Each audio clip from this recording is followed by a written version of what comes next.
Assalamualaikum warahmatullahi wabarakatuh.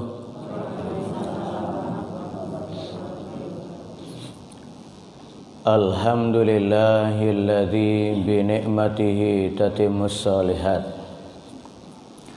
Alhamdulillahilladzi hadana li hada wa ma kunna linahtadiya laula an hadanallah. Asyhadu an la ilaha illallah wahdahu la syarikalah wa asyhadu anna Muhammadan abduhu wa rasuluhu amma ba'd. Qala Allah ta'ala fil Qur'anil Aziz, a'udzu billahi minasyaitonir rajim. Laqad kana lakum fi Rasulillahi uswatun hasanah liman kana yarjullaha wal yawmal akhir wa dzakarallaha katsira. Wa qala alaihi salatu wassalam, la yu'minu ahadukum hatta akuna ahabba ilaihi min waladihi wa walidihi wan nasi ajmain. Hadirin wal hadirat, jamaah kajian sirah nabawiyah yang dimuliakan Allah Subhanahu wa taala.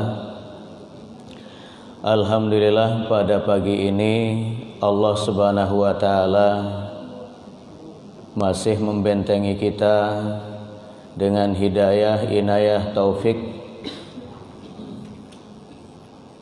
dan petunjuknya, sehingga kaki kita begitu ringan untuk diayunkan menghadiri taklim yang pada pagi ini kita akan mengupas tentang sirah nabawiyah, kelahiran Rasulullah Sallallahu Alaihi Wasallam dan hal-hal yang terkait dengan waktu kelahiran Rasulullah Sallallahu Alaihi Wasallam. Salawat teriring salam semoga senantiasa tercurah kepada Rasul junjungan kita Nabi Agung Muhammad Sallallahu Alaihi Wasallam, yang selalu kita memohon kepada Allah, mudah-mudahan kita semua termasuk pengikutnya yang layak dan pantas mendapat syafaatnya pada hari kiamat nanti. Amin. Jamaah sekalian, kalau ada pertanyaan yang terlontar kepada kita, limada nadrus wa natadarus as-sirah an-nabawiyah?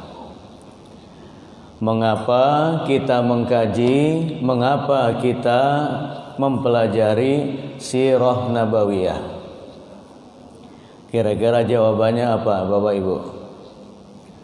Mengapa kita mempelajari dan mengkaji secara khusus sirah nabawiyah, sejarah hidup Rasulullah Sallallahu Alaihi Wasallam? Bapak, ada yang memberikan jawaban? Ibu-ibu, ada?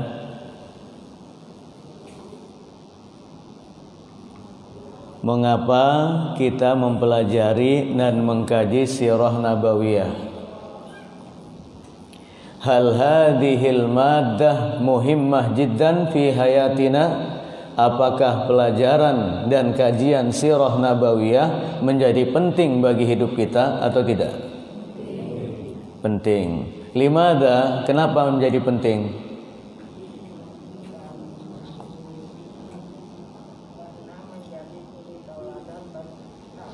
Ya, karena dengan mempelajari sirah nabawiyah kita bisa menjadikan Rasulullah teladan hidup bagi kita. Ada yang lain? Ada yang lain? Ya, mari kita inventarisir. Ya, sirah Nabi bukanlah sekedar cerita dan dongeng pengantar anak-anak kita tidur, bukan. Jadi bukan seperti cerita si kancil dan buaya masa kita kecil dulu ya Bapak Ibu-ibu. Sehingga karena yang populer adalah cerita si kancil dan buaya, kalau tidak jadi buaya ya jadi kancil. Itu. Bukan pula sebatas menjadi perbincangan dan penuturan tanpa menghasilkan apa-apa. Hanya kisah-kisah saja, bukan. Bukan kisah yang hanya memenuhi lembaran-lembaran sejarah seperti PSBB dan seterusnya. Tidak. Tapi sirah Nabi, sejarah hidup Rasulullah Shallallahu Alaihi Wasallam adalah pelita yang menerangi perjalanan hidup kita. Jadi dalam sirah Nabi itu ada pelita, ada obor yang akan menerangi perjalanan hidup kita. Karena di sana ada contoh, ada teladan dan yang senada dengan itu. Kemudian juga memberikan cahaya dalam kehidupan kita. Bagaimana ibadahnya Rasulullah, bagaimana akhlak Rasulullah Sallallahu Alaihi Wasallam, bagaimana Rasulullah bermuamalah, berinteraksi dengan tetangga, bagaimana Rasulullah berinteraksi dengan kaum fuqara wal masakin. Dari mana kita bisa melihat itu? Ya dari sejarah hidup beliau. Kemudian sirah Rasulullah penuh dengan makna, penuh dengan pelajaran, dan penuh dengan nasihat. Karena dengan mempelajari sirah Rasulullah Sallallahu Alaihi Wasallam, kita mengetahui mana yang sunnah, mana yang bukan. Kemudian bagaimana Rasulullah memberikan pengajaran kepada umatnya, kepada orang-orang yang sudah lawas keimanannya dengan orang-orang yang baru masuk Islam. Rasulullah membedakan interaksinya kepada mereka, tidak disamakan. Kemudian ia menjadi inspirasi dan hikmah dari sabda-sabda Rasulullah. Kemudian bagaimana Rasulullah menjaga hati para sahabat ketika memberikan nasihat sehingga sahabat itu tidak lari dan tersinggung. Itu semua ada dalam sirah Rasulullah Sallallahu Alaihi Wasallam. Termasuk kita mempelajari sirah Rasulullah Sallallahu Alaihi Wasallam, kita bisa mengaca diri apakah kita sudah menjadi pribadi mukmin yang ideal atau belum.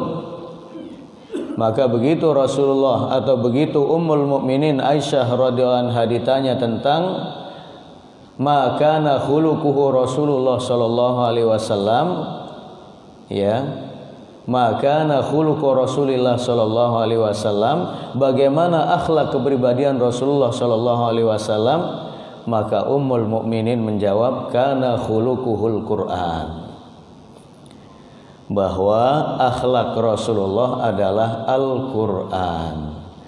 Artinya kalau kita ingin melihat Al-Quran mewujud pada sosok seorang mukmin ideal, ya lihatlah Rasulullah sallallahu alaihi wasallam, kana khuluquhul Quran.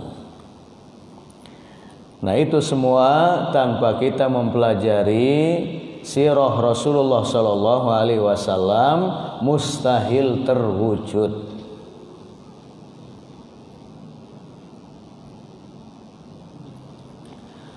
Allah Subhanahu wa taala berfirman di dalam surah Al-Ahzab ayat 21. A'udzu billahi minasy syaithanir rajim. Laqad kana lakum fi Rasulillahi uswatun hasanah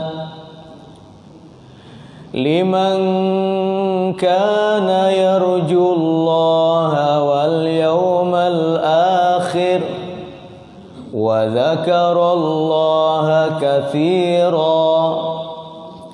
Laqad kana lakum fi Rasulillahi uswatun hasanah.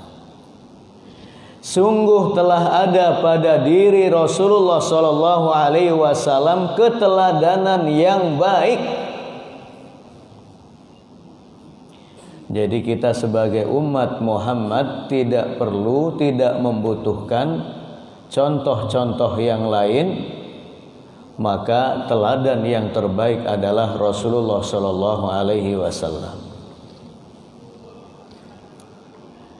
Dan hanya dengan mencontoh Rasulullah sallallahu alaihi wasallam, maka harapan kita liman kana yarjullah, bagi siapa yang mengharap perjumpaan dengan Allah Subhanahu wa taala.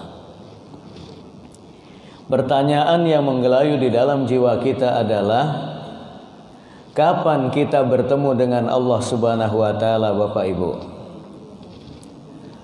Kapan kita bertemu dan melihat wajah Allah Subhanahu wa taala? Kapan, Bu, Bapak? Ibu-ibu, kapan kita bertemu dengan Allah Subhanahu wa taala? Memang kita akan melihat wajah Allah? Ya? Insya Allah. Kapan itu? Nah, ini menjadi keyakinan yang tidak boleh bergeser. Keyakinan yang harus betul-betul tertancap di dalam jiwa kita, bahwa kita akan bertemu dengan Allah Subhanahu wa taala. Karena ini bagian dari aqidatina, bagian dari akidah dan keyakinan kita. Kapan Bapak-bapak kita bertemu dengan Allah? Kira-kira bertemu apa enggak? Ibu-ibu, iya kapan kira-kira?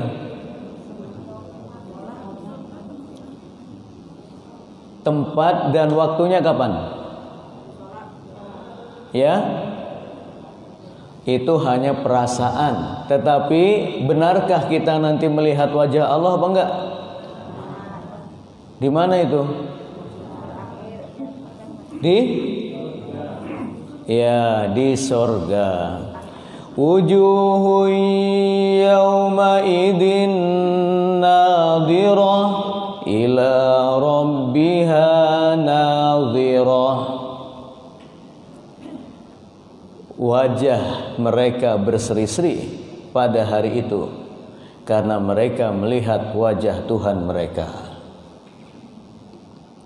Bahkan Rasulullah dalam riwayat Muslim dan yang lain menyebutkan, innakum satarawna rabbakum kama tarawnal qamar lailatal badri la tudammuna fi ru'yatihi. Sesungguhnya kalian akan melihat wajah Tuhan kalian sebagaimana kalian malam ini melihat rembulan pada bulan purnama. Tidak ada yang mengganggu pandangan kalian sedikit pun. Itu yang harus kita imani. Sementara di dunia siapapun orangnya, hatta Rasulullah itu tuh belum melihat wajah Allah Subhanahu wa taala. Karena melihat wajah Allah di sorga kelak itu merupakan kenikmatan yang teragung dari segala kenikmatan yang Allah siapkan bagi orang-orang mukmin di sorga. Dan beberapa kali kita melihat wajah Allah dalam sehari itu sangat ditentukan oleh tingkatan sorga kita di sana. Memang sorga ada berapa tingkatan Bapak Ibu? Ya? 8. Ada yang lain? Ini juga bagian dari akidah kita. Ada berapa ibu-ibu tingkatannya? Jadi selama ini kalau kita berdoa itu ingin masuk surga tingkat 8. Surga Firdaus itu di mana itu? Ya, paling tinggi. Rasulullah menyebutkan inna fil jannati mi'ata darajah. Dalam riwayat Bukhari, Rasulullah menyebut sesungguhnya surga itu ada 100 tingkatan. Berarti surga Firdaus itu surga yang di tingkat ke 100.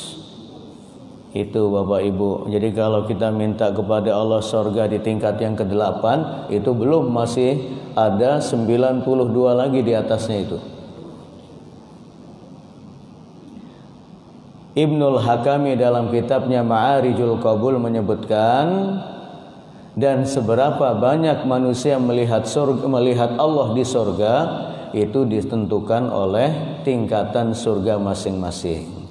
Semakin tinggi tingkatan surganya, maka semakin banyak dia melihat wajah Allah di surga. Wal yawmal akhir wa dzakarallaha katsira. Dan orang yang menjadikan Rasulullah sebagai teladan hidupnya adalah bagi orang-orang yang ingin berjumpa dengan Allah Subhanahu wa taala di surga, kemudian ingin berbahagia fil akhirah, dan bagi orang-orang yang banyak menyebut Allah Subhanahu wa taala, banyak berzikir.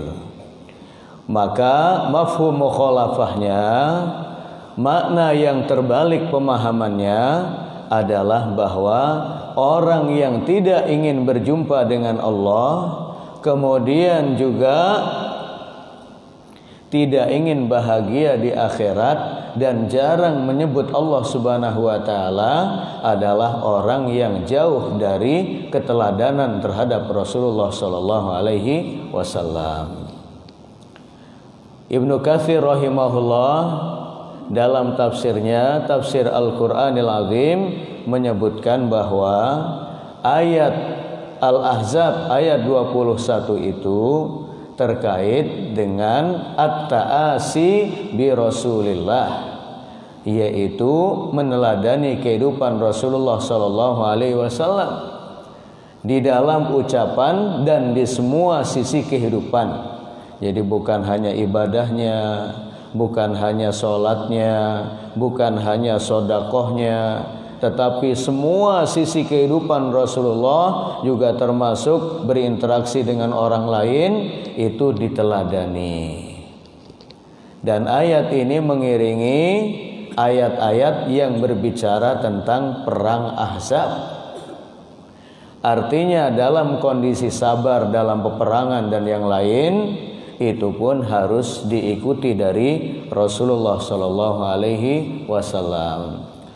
Kemudian Rasulullah memberikan semacam ancaman.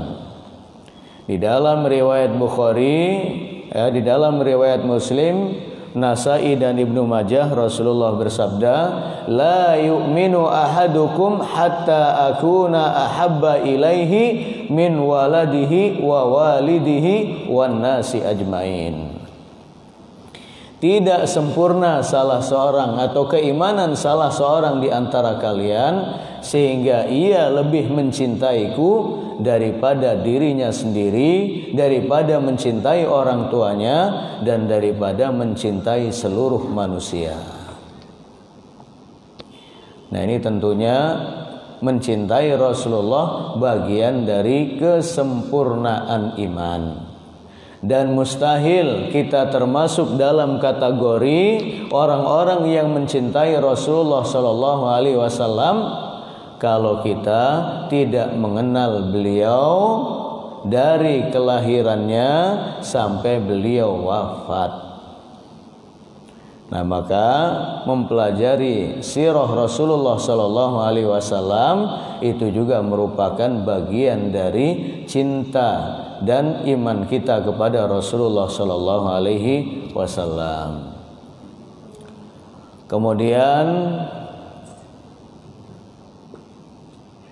yang pertama adalah tentang hari kelahiran Rasulullah sallallahu alaihi wasallam. Sudah ma'ruf ya bahwa Rasulullah sallallahu alaihi wasallam dilahirkan di Mekah di tengah-tengah keluarga Bani Hashim pada malam Senin bertepatan tanggal 22 April 571 Masehi. Ini berdasarkan penelitian para pakar sejarah dan pakar sirah. Kemudian pada malam kelahiran Rasulullah sallallahu alaihi wasallam itu banyak terjadi hal-hal yang luar biasa. Sebagaimana disebutkan dalam riwayat Ibnu Sa'ad ya, di mana Aminah ibunda Rasulullah sallallahu alaihi wasallam berkata, "Lamma waladtuhu," pada saat aku melahirkan Muhammad itu, kharaja min farji nurun adaat qusur Syam. Pada saat aku melahirkan Muhammad, kata sang ibunda, keluar dari rahimku sebuah cahaya yang sangat benderang yang menerangi istana-istana di Syam, di Damaskus, di Syria dan sekitarnya. Itu tanda yang pertama bahwa kelahiran Rasulullah itu luar biasa. Kemudian Abdurrahman Ali Umar dalam kitabnya Dinul Haq menyebutkan bahwa pada saat kelahiran Rasulullah sallallahu alaihi wasallam, berhala-berhala yang ada di Mekah, yang ada di sekitar Ka'bah, yang berjumlah 360 berhala, ada Lata, Uzza, Hubal, Manat dan seterusnya, itu pada saat itu bergetar hebat. Kemudian singgasana atau mahkota singgasana Persia, lebih dari 10 mahkotanya berjatuhan pada malam itu. Dan api Majusi yang selama 2000 tahun disembah oleh masyarakat Persia, oleh Majusi, itu pada saat itu padam. Padahal sebelumnya selama 2000 tahun tidak pernah padam. Nah, ini tentunya memberikan isyarat bahwa Muhammad di kemudian hari itu akan merubah dunia. Dengan cahayanya yang tadinya hidup dalam kegelapan syirik dan seterusnya, maka menjadi terang benderang dengan ajaran tauhid. Kemudian disinggung di sini adalah Syria atau Damaskus. Ya, Damaskus, bahwa sebagaimana disebutkan oleh Ibnu Katsir dalam kitabnya Al-Bidayah wan Nihayah, isyaratan ila istiqrari dinihi wa thubutihi fi biladis Syam. Cahaya menerangi di negara-negara Syam, Syria dan seterusnya, sebagai isyarat bahwa sampai akhir zaman agama Rasulullah sallallahu alaihi wasallam akan tetap, akan istiqomah atau akan eksis berada di daerah Syam. Bahkan nanti Nabi Isa alaihissalam ketika diutus Allah subhanahu wa ta'ala, yang tugas asasinya adalah membunuh Dajjal dan seterusnya, itu juga akan muncul di Syam. Itu. Hadirin wal hadirat yang dimuliakan Allah subhanahu wa ta'ala. Kemudian dalam riwayat Ibnu Hisham, Rasulullah sallallahu alaihi wasallam pernah bersabda, "Ana ibnu adz-dzabihain."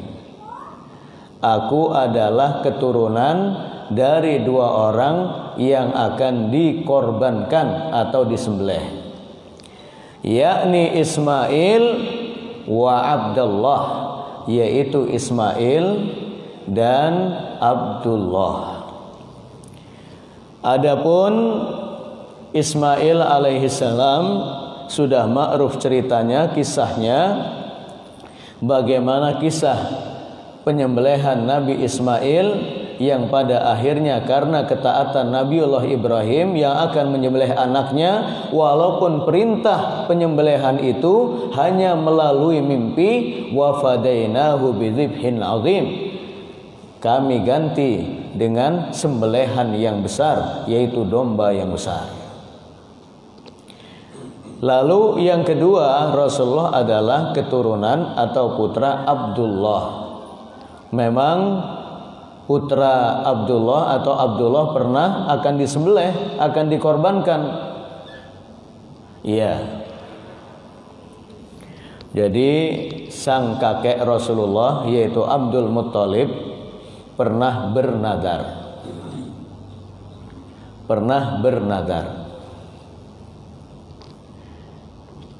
Setelah aku menemukan keberadaan air Zam-Zam, dan apabila putraku telah berjumlah 10 orang, maka akan aku sembelih salah satunya sebagai bentuk syukur. Ini nadar yang begini ini bagus nggak kira-kira ini? Kalau sekarang ada orang tua yang bernadar, kalau cita-citaku begini dan begini tercapai, maka kalau putraku sudah berjumlah 5 orang, maka salah satunya akan aku sembelih. Bagus nggak itu?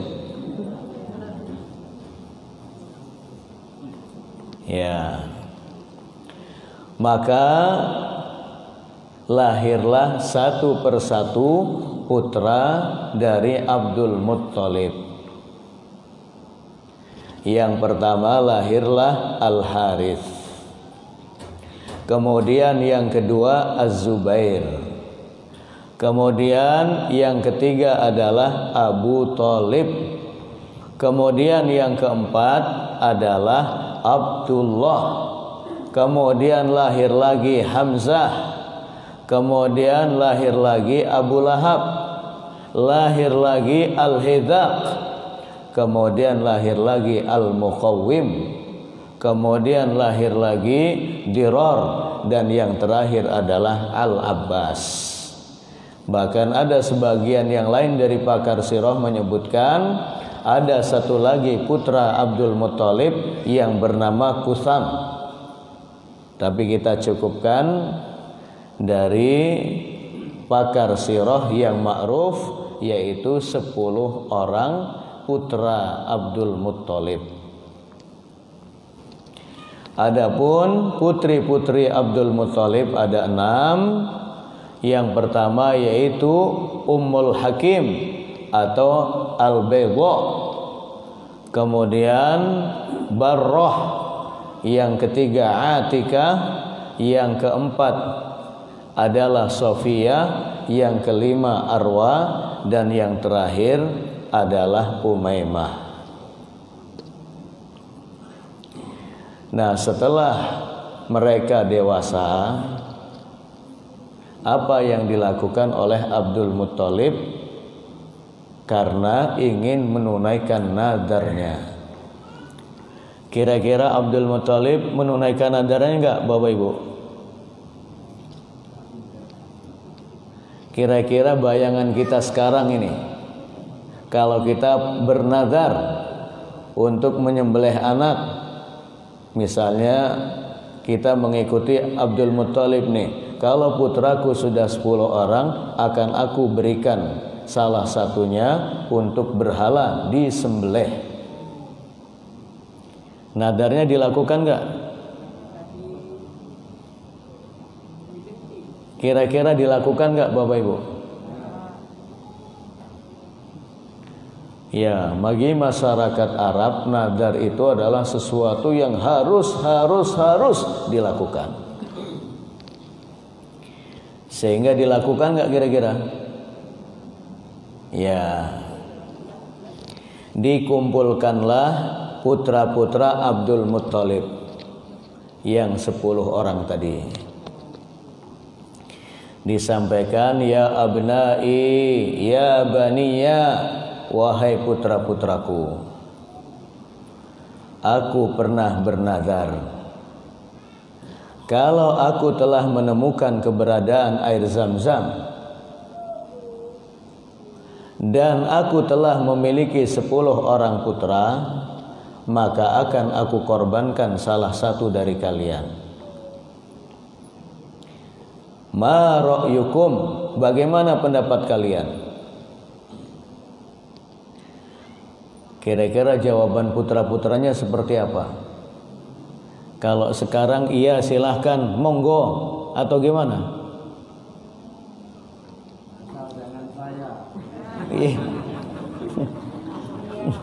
Asal jangan saya, ya. Silakan Pak, asal jangan saya.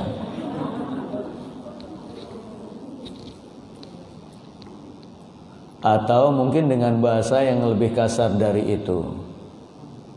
Apa salah kami, Pak? Siapa yang buat? Kok setelah kami besar, setelah kami dewasa, kami akan dikorbankan? Apa maunya Bapak? Tapi bagi masyarakat Arab tidak. Mereka mengatakan silahkan, tafadhol. Tapi pada sisi lain mereka juga tidak ingin dikorbankan. Akhirnya Abdul Muttalib mengundi putra-putranya yang 10 itu, dan yang keluar namanya akan dibawa ke depan atau ke dalam Masjidil Haram, akan dibawa di hadapan Ka'bah Al-Musyarrafah, kemudian akan disembelih di depan Ka'bah. Yang pada saat itu masih ada berhala enggak? Iya. Berhala itu baru dihancurkan oleh Rasulullah tahun ke-8 Hijriah pada peristiwa Fathu Mekkah. Sementara sebelumnya itu berhala-berhala Quraisy adalah Lata, Uzza, Habal, Manat dan seterusnya, itu berjumlah 360 berhala. Jadi kalau kita pas tawaf, kita bayangkan pada saat itu ada 360 berhala terpajang ya di sekitar Ka'bah. Dan itu hikmahnya kenapa Rasulullah belum melaksanakan haji kecuali di akhir-akhir hidup beliau, ketika berhala-berhala itu sudah dihancurkan pada tahun ke-8 Hijriah. Ternyata setelah diundi, Bapak Ibu sekalian, yang keluar nama siapa? Nama Abdullah, putra Abdul Muttalib, yang paling disayangi, yang paling dicintai, dan yang paling memiliki paras tampan rupawan. Abdullah. Setelah namanya keluar, maka dibawalah Abdullah ke hadapan Ka'bah. Di sekitar berhala-berhala yang ada di sekitar Ka'bah itulah Abdul Muttalib akan menunaikan nazarnya. Pada saat akan disembelih, maka paman-paman Abdullah dari ibunya ya atau dari tokoh-tokoh Quraisy, mereka menghalangi apa yang akan dilakukan oleh Abdul Muttalib. Madza bika ya Abdul Muttalib? Apa yang terjadi denganmu ya Abdul Muttalib? Kenapa engkau akan menyembelih putramu sendiri yaitu Abdullah? Kemudian diceritakanlah kisah nadarnya.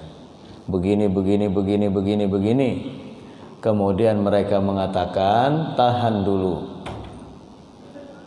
Kita bertanya kepada Sakhirah bihadal wadi. Kita bertanya dulu kepada wanita penyihir di daerah itu.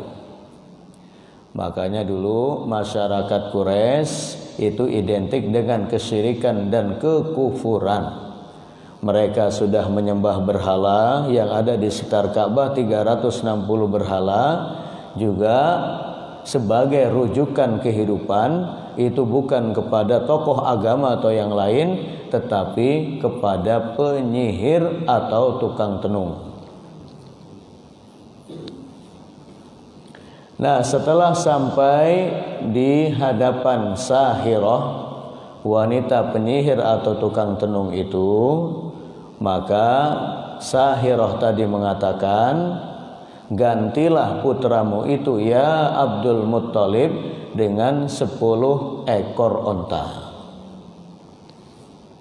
Hadirkanlah 10 ekor onta, kemudian undilah dengan putramu Abdullah. Kalau yang tercabut masih nama Abdullah, datangkan lagi 10 ekor onta. Diundi lagi. Kalau yang tercabut lagi antara nama onta dan Abdullah ternyata masih tercabut nama Abdullah, datangkan lagi 10 ekor onta sampai yang tercabut adalah nama onta. Kira-kira sampai berapa ekor itu baru nama onta yang tercabut, Bapak Ibu? Ya? 100, ya betul. Jadi 10 ekor onta dihadirkan, kemudian ditulis nama Abdullah, kemudian diundi, dikocok segala macam, begitu dicabut masih nama Abdullah. Didatangkan lagi 10 ekor onta.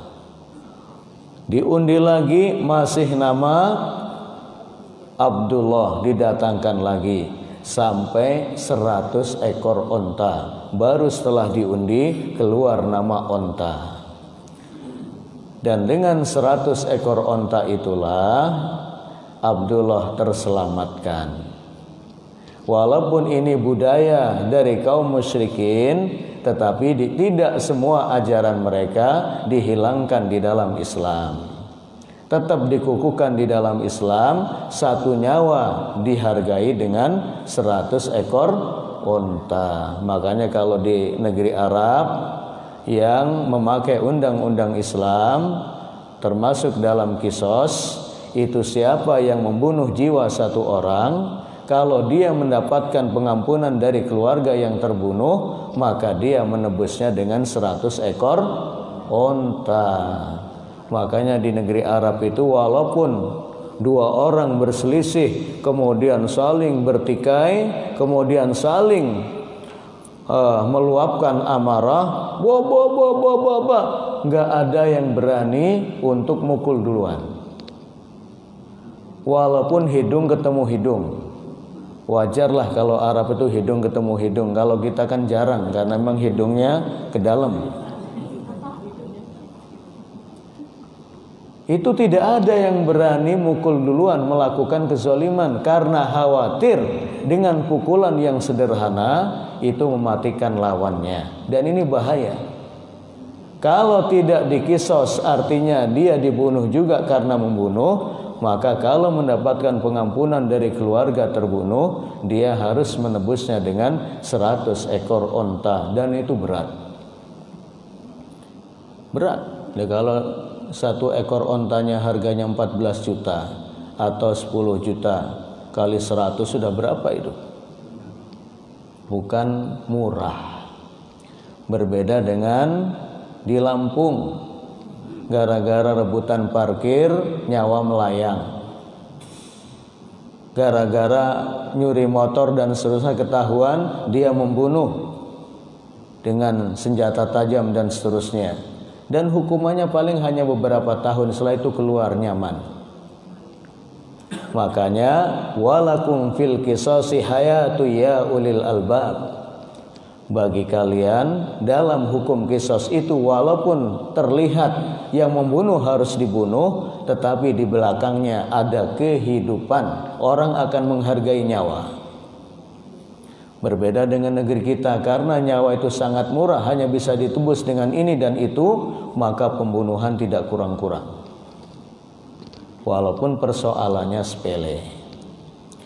Nah, inilah makna ana ibnu ad-dabihain, aku adalah putra dari dua orang yang pernah akan dikorbankan. Sebelum kita lanjutkan, hal min soal, ada pertanyaan? Kajian kita insya Allah sampai 11:30 ya Bapak Ibu. Ya. Yang tidak siap paling yang di depan. Silakan kalau ada yang bertanya sebelum kita lanjutkan. Jadi kami diberikan amanah untuk mengkaji sirah nabawiyah dari awal sampai akhir insyaallah. Silakan Bapak Ibu kalau ada yang bertanya. Sambil menunggu ada yang bertanya, kita radik dulu.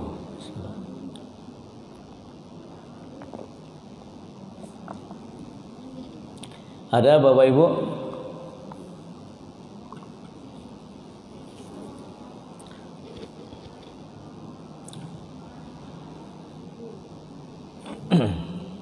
Ada? Taib, kita lanjutkan. Sekarang sudah jam berapa ini? Ya, jam 7:04. Limada summiya yaum wiladatihi bi'amil fil. Pertanyaan yang biasa terlontar adalah, mengapa di tahun kelahiran Rasulullah Shallallahu Alaihi Wasallam disebut dengan tahun gajah? Apakah di negeri Arab ada gajah seperti di Jepara? Kenapa hari atau tahun kelahiran Rasulullah disebut dengan tahun gajah?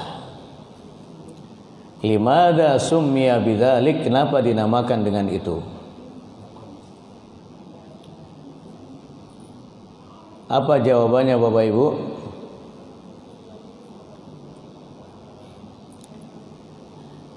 Silakan Bapak Ibu.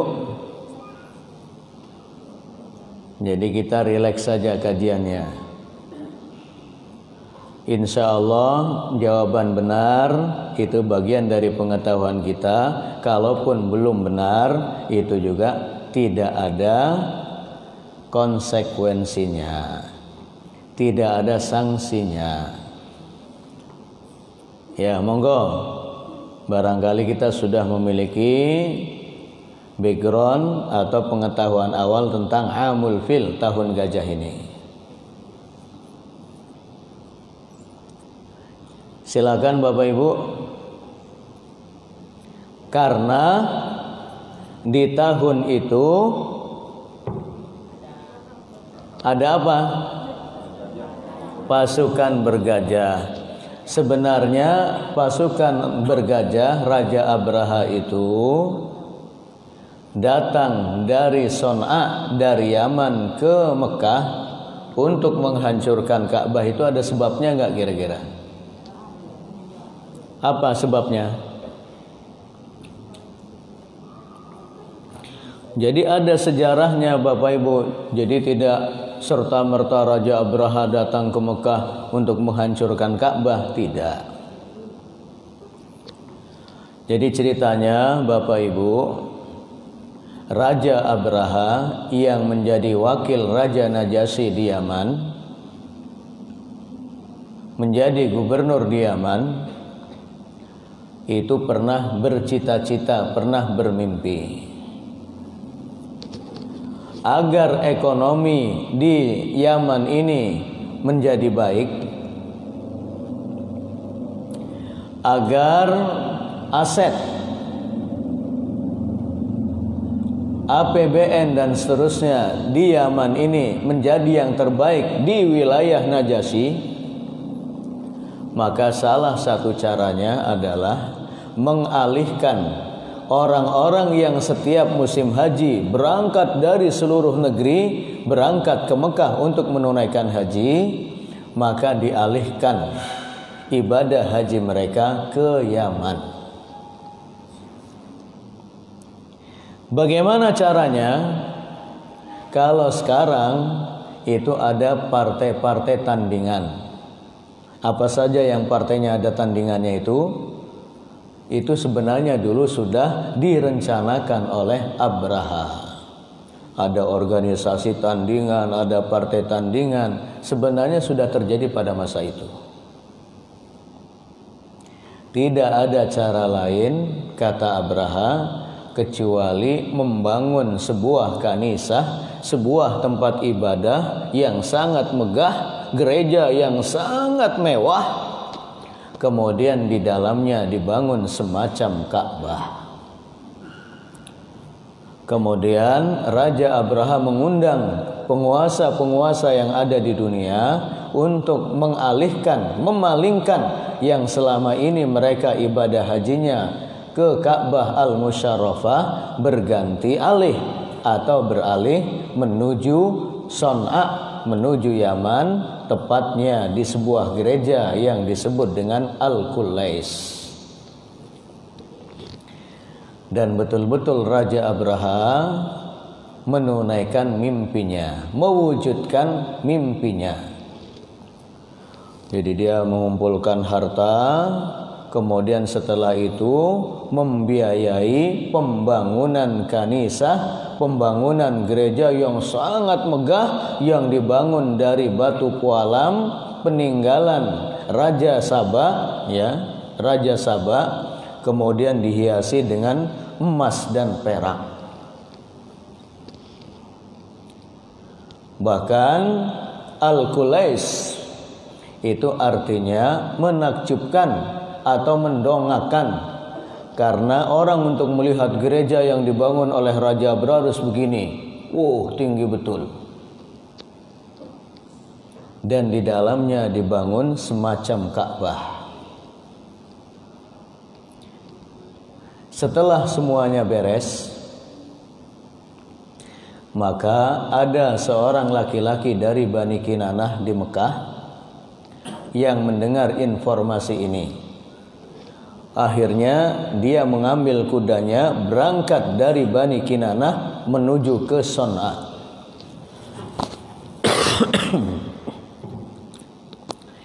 Sesampainya di sana di malam hari, dia nengok kanan ke kiri, depan dan belakang, tidak ada orang. Kemudian dia melihat bangunan gereja yang sangat megah. Kemudian dia sempat tertakjub-takjub, terkagum-kagum, luar biasa, megah. Begitu dia masuk, ternyata bangunan Ka'bah yang dibuat oleh Raja Abraha itu tidak kalah hebatnya. Sangat-sangat mirip dengan Ka'bah yang ada di Masjidil Haram. Yang dilakukan oleh laki-laki dari Bani Kinanah ini apa? Datang jauh-jauh dari Mekah ke Son'a, ke Yaman, lebih dari 1000 km hanya untuk membawa satu misi. Misinya apa kira-kira? Dan apa yang dilakukan oleh laki-laki dari Bani Kinanah itu? Apa kira-kira Bapak Ibu? Jauh-jauh dari Mekah, ya, meninggalkan negerinya ke Son'a, ke Yaman, itu untuk melaksanakan satu tugas suci.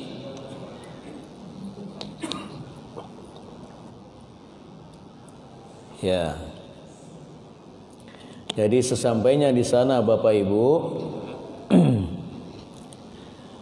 setelah melihat tidak ada orang di sebelah kanan, depan, belakang, sebelah kiri, artinya atau yang dia lakukan adalah buang air seni dan BAB.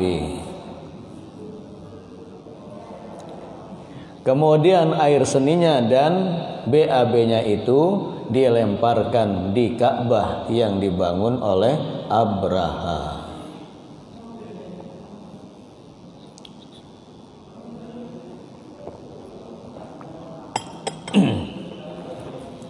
Kira-kira apa yang terjadi berikutnya? Setelah menjalankan misi itu, setelah diwujudkan tujuannya itu, maka laki-laki dari Bani Kinanah tadi langsung malam itu pulang ke Mekah dalam keadaan puas diri.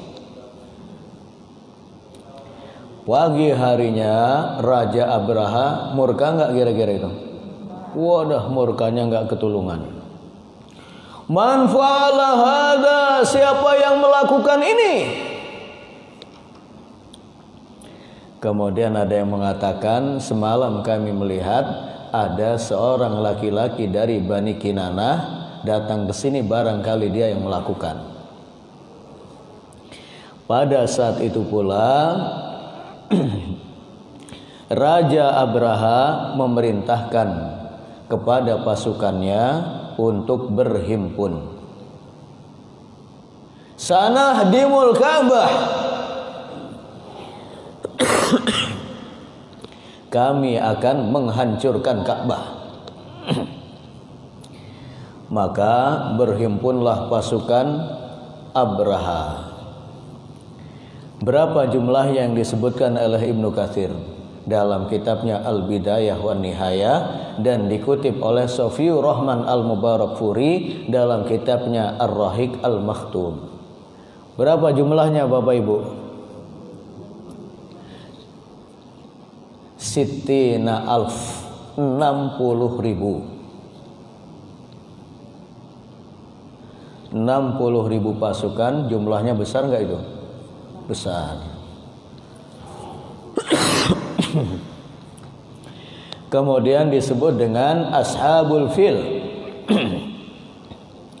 dengan pasukan bergajah. Apakah seluruh pasukan Abraha yang berjumlah 60.000 pasukan itu semuanya naik kendaraan yang bernama Al-Fil, gajah? Wong sekarang di mana? Di Jepara saja nggak ada 100 ekor kok. Apalagi di Yaman, di Jazirah Arab. Maka yang disebutkan oleh Ibnu Katsir dalam kitabnya Al-Bidayah wan Nihayah, itu gajahnya hanya 9 sampai 13 ekor. Bukan pakai gajah semua, hanya 9 sampai 13 ekor. Dan yang terbesar adalah gajah yang dinaiki oleh Raja Abraha yang disebut dengan Mahmud. Makanya kalau ada orang yang bernama Mahmud, itu nama gajahnya Raja Abraha. Iya.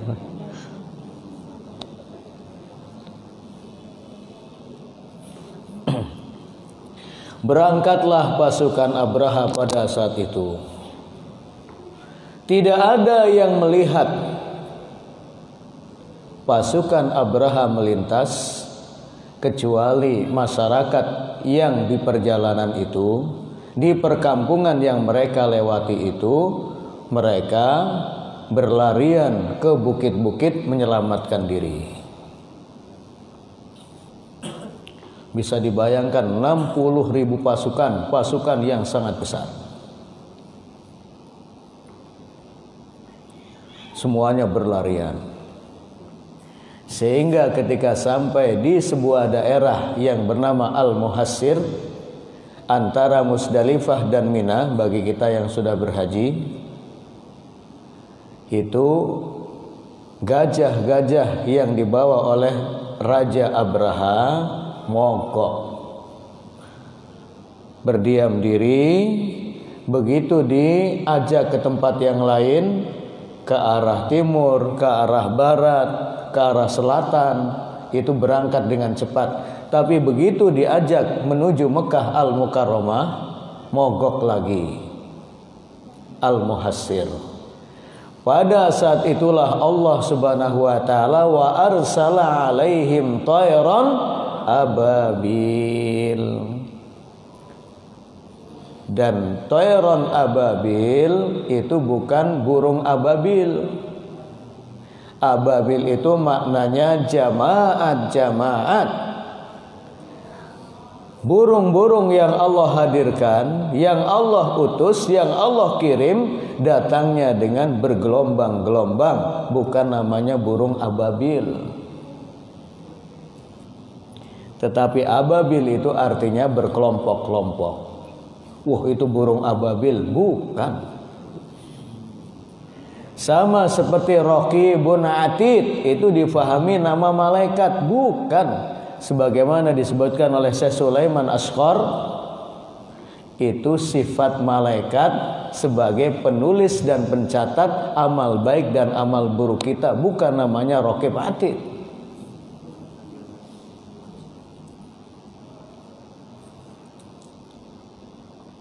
Dan satu burung membawa 3 kerikil dari neraka. Satu di paruhnya, di cucuknya, kemudian yang kedua dicengkram oleh kedua kakinya. Tidak ada lemparan kerikil dari ababil itu, tayron ababil, kecuali akan mengenai sasaran, dan orang yang terkena lemparan batu dari tayron ababil ini akan menggelepar, terbakar. Ada beberapa yang selamat tetapi akhirnya terkena lemparan pula, kecuali Raja Abraha. Diizinkan Allah Subhanahu wa taala dengan terseok-seok, dia pulang kembali ke Son'a. Begitu sampai di Son'a, tasaqatat anamiluh. Begitu sampai di Son'a, jari jemarinya, tangan-tangan dan kakinya berjatuhan, dan setelah itu tewas oleh penyakitnya. Agar masyarakat Yaman, masyarakat Son'a mengetahui bagaimana balasan Allah terhadap orang yang akan menghancurkan rumahnya, Ka'bah al-Musyarrafah. Dan disebutkan oleh Ibnu Katsir dan yang lain, wa hadhil haditsah, peristiwa ini terjadi qabla wiladatin Nabi sallallahu alaihi wasallam bi khamsatin wa khamsina yauman. Peristiwa ini terjadi 55 hari sebelum kelahiran Rasulullah sallallahu alaihi wasallam, tepatnya di bulan Muharram. Di bulan Muharram. Nah, itu kisah Ashabul Fil. Jadi Raja Abraha yang ingin menghancurkan Ka'bah itu karena disulut kemarahannya oleh laki-laki dari Bani Kinanah. Walaupun tujuannya awalnya juga ingin menandingi Ka'bah, tapi belum terfikir di benaknya untuk menghancurkan Ka'bah. Taib, sebelum kita lanjutkan, hal min soal, ada pertanyaan, monggo.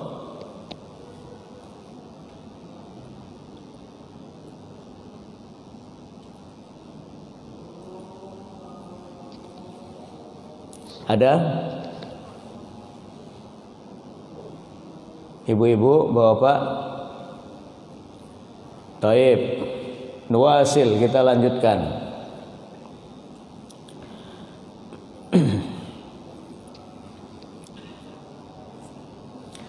Pada saat Muhammad lahir, maka Suwaibah, budak dari Abu Lahab, ya, makanya yang masih termasuk paman dari Rasulullah, Abu Lahab. Adapun cerita sebagian ustadz yang menyebutkan termasuk paman Rasulullah adalah Abu Jahal, itu salah. Karena Abu Jahal itu dari marga dan kabilah yang berbeda, bagaimana bisa menjadi pamannya Rasulullah? Jadi yang menjadi paman Rasulullah itu Abu Lahab. Walaupun pada akhirnya menjadi penentang yang paling keras bagi Rasulullah, tapi pada saat kelahiran Rasulullah, dia melakukan 2 amalan yang sangat-sangat besar. Suwaibah, budak perempuan dari Abu Lahab yang memberitahukan kelahiran putranya atau kelahiran keponakannya yaitu Muhammad, maka bergembiralah Abu Lahab, dan saking gembiranya Abu Lahab mengatakan anti tolik, ya, anti tolik, anti hur. Pada hari ini, mulai malam ini, wahai Suwaibah, kamu menjadi orang yang merdeka. Artinya bukan lagi menjadi seorang budak, kamu telah merdeka wahai Suwaibah. Itu amalan pertama. Amalan yang kedua adalah Abu Lahab walaupun nantinya menjadi penentang Rasulullah yang paling keras, tetapi di malam kelahiran Rasulullah melakukan amalan besar yang kedua, yaitu memerintahkan kepada Suwaibah budaknya atau mantan budaknya untuk menyusui Muhammad bayi. Nah itu, maka Suwaibah adalah ibu susuan Rasulullah Sallallahu Alaihi Wasallam.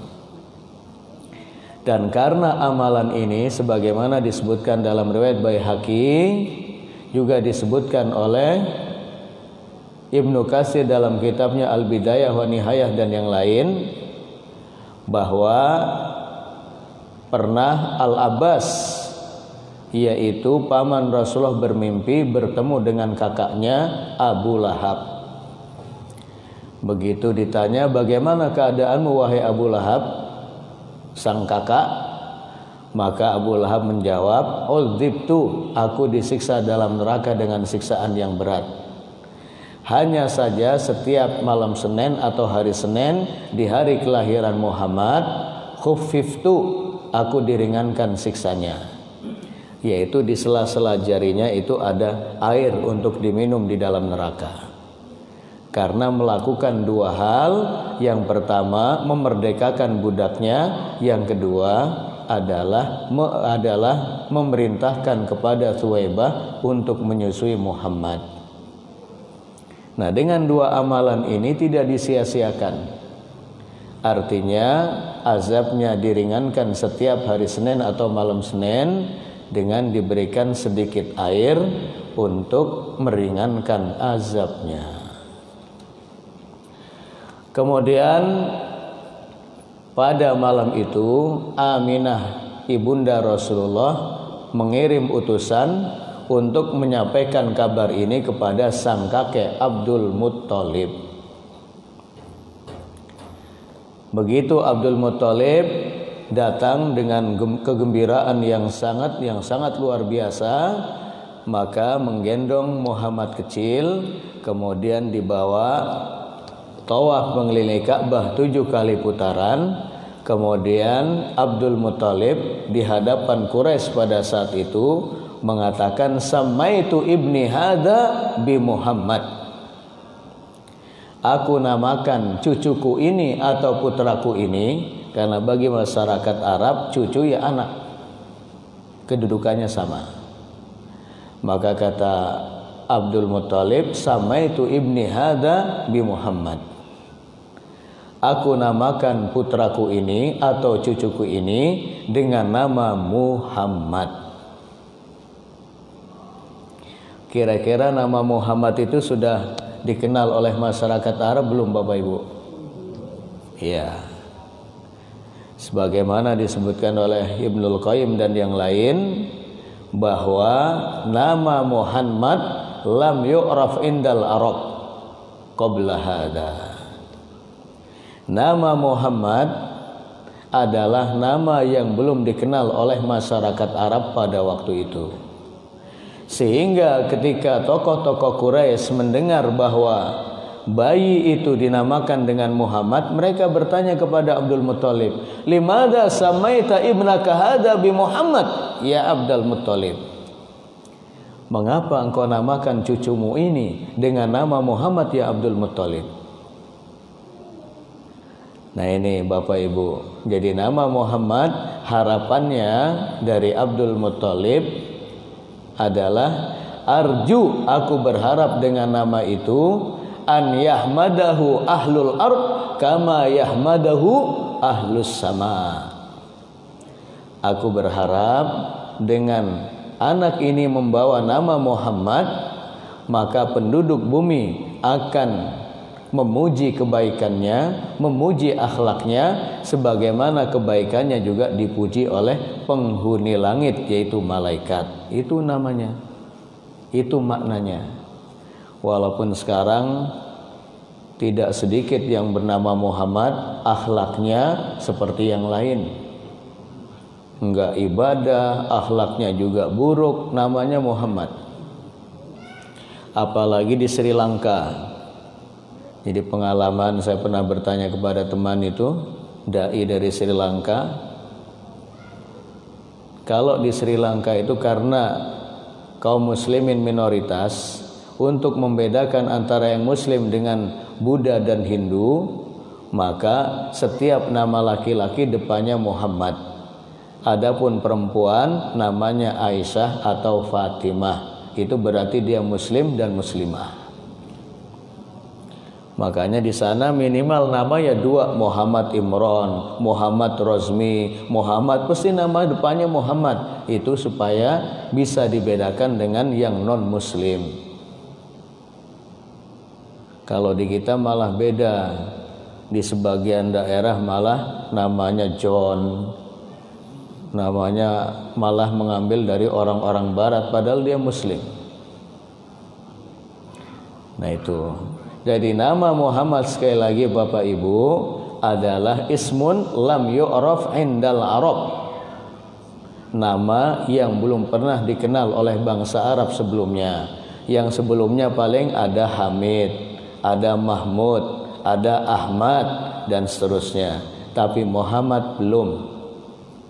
Begitu mendapat penjelasan dari Abdul Muttalib, maka masyarakat Arab pun setuju dengan nama itu dan diakui bahwa nama itu adalah nama yang besar, nama yang sangat bagus. Dan itu semua adalah skenario dari Allah Subhanahu wa Ta'ala lewat lidah, lewat lisan sang kakek, yaitu Abdul Muttalib. Taib, hal min soal, ada pertanyaan? Monggo, waktu yang disediakan sudah habis. Walaupun rencana sampai 11:30, untuk hari ini dicukupkan sampai 7:30. Adapun berikutnya nanti entah 3 bulan lagi atau 2 bulan lagi bisa sampai jam 12 kurang seperempat. Monggo Bapak Ibu. Ya.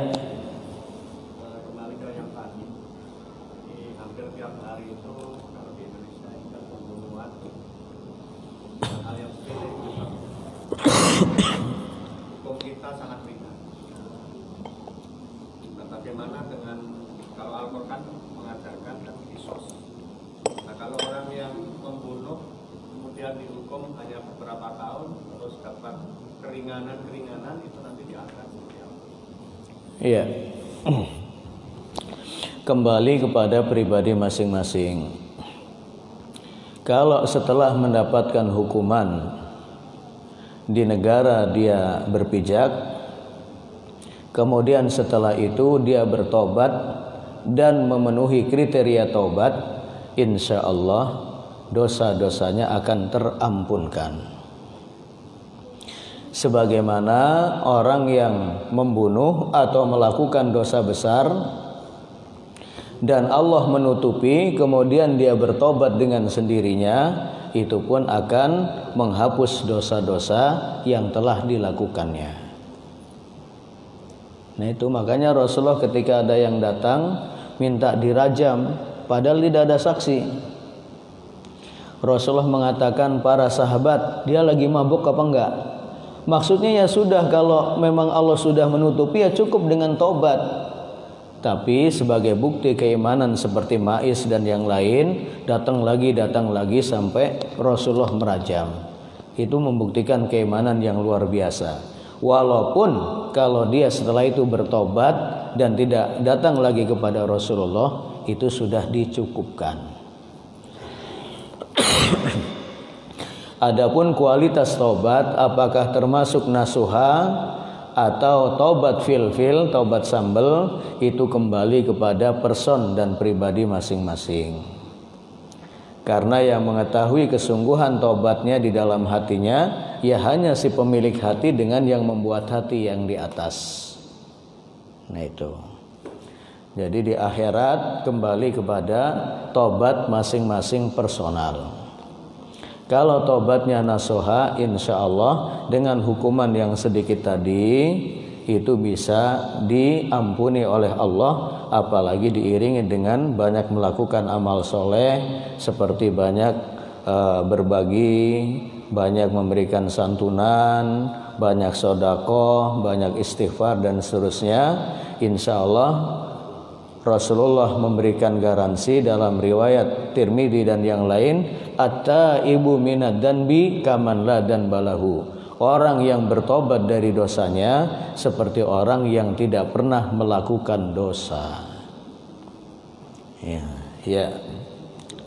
Ada lagi? Ya, silakan Bu.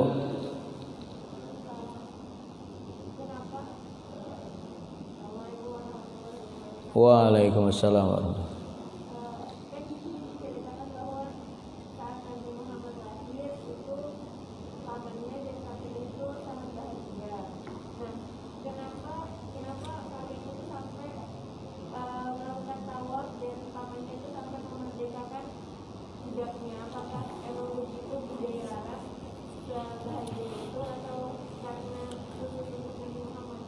Ya.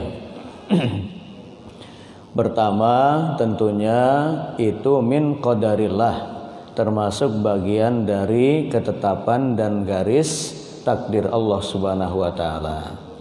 Kemudian memang tradisi bangsa Arab, kegembiraan itu diiringi dengan kebaikan.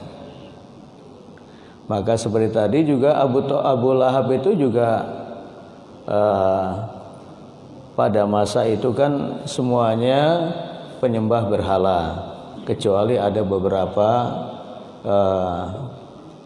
agama Hanafiyah yang masih menyembah Allah, mengikuti agama Ibrahim dan seterusnya, seperti Waraqah bin Naufal. Tapi secara umum masyarakat Quraisy menyembah berhala.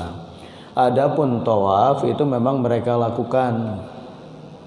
Jadi dengan kekufurannya, dengan kesyirikannya, mereka juga melakukan tawaf 7 kali putaran, walaupun tawafnya juga mengelilingi berhala-berhala.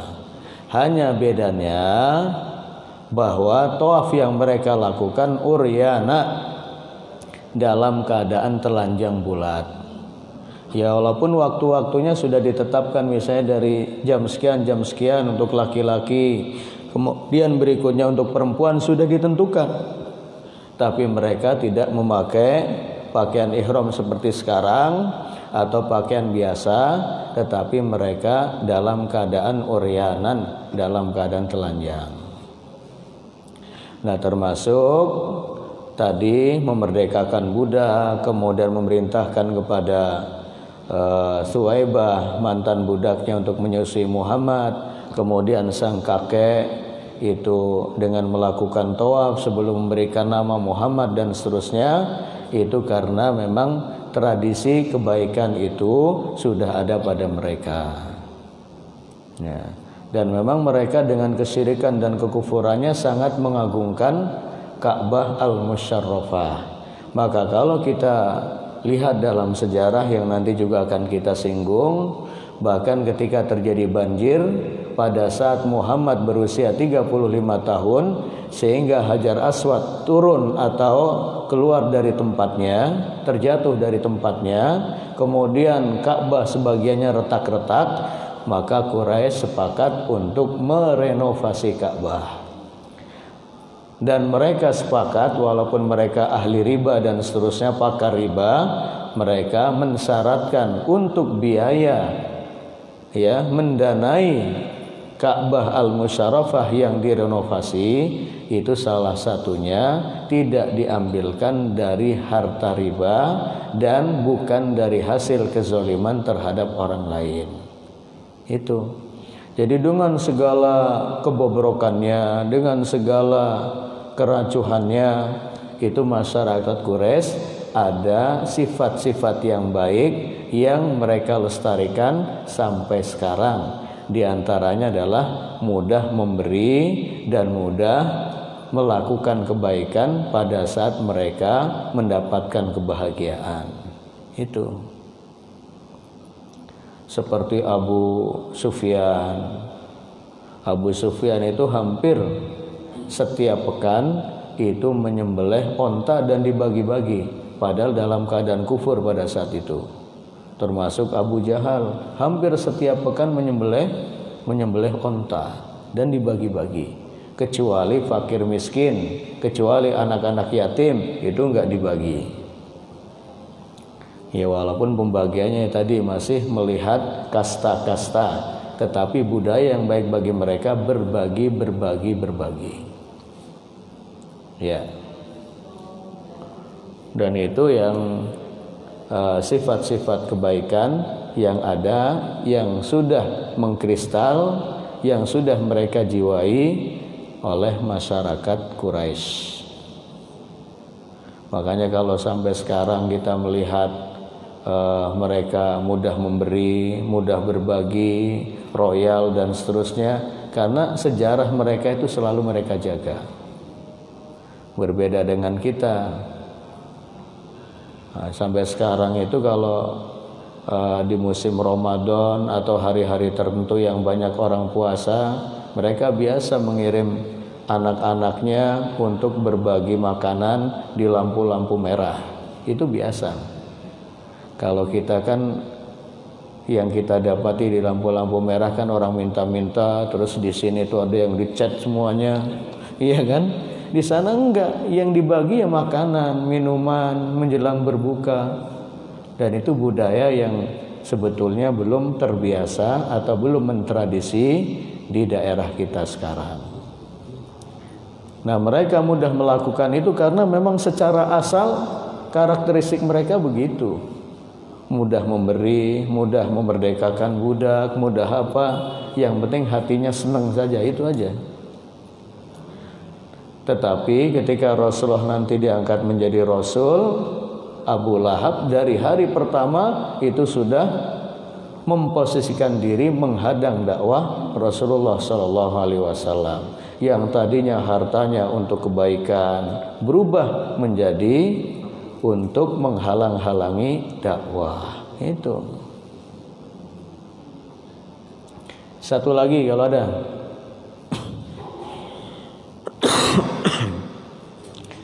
Taib, kalau tidak ada, ini untuk perkenalan pertama. Mudah-mudahan apa yang kita kaji pada hari ini memberikan manfaat, dan mudah-mudahan yang sedikit ini semakin menyuburkan cinta kita kepada Rasulullah Sallallahu Alaihi Wasallam.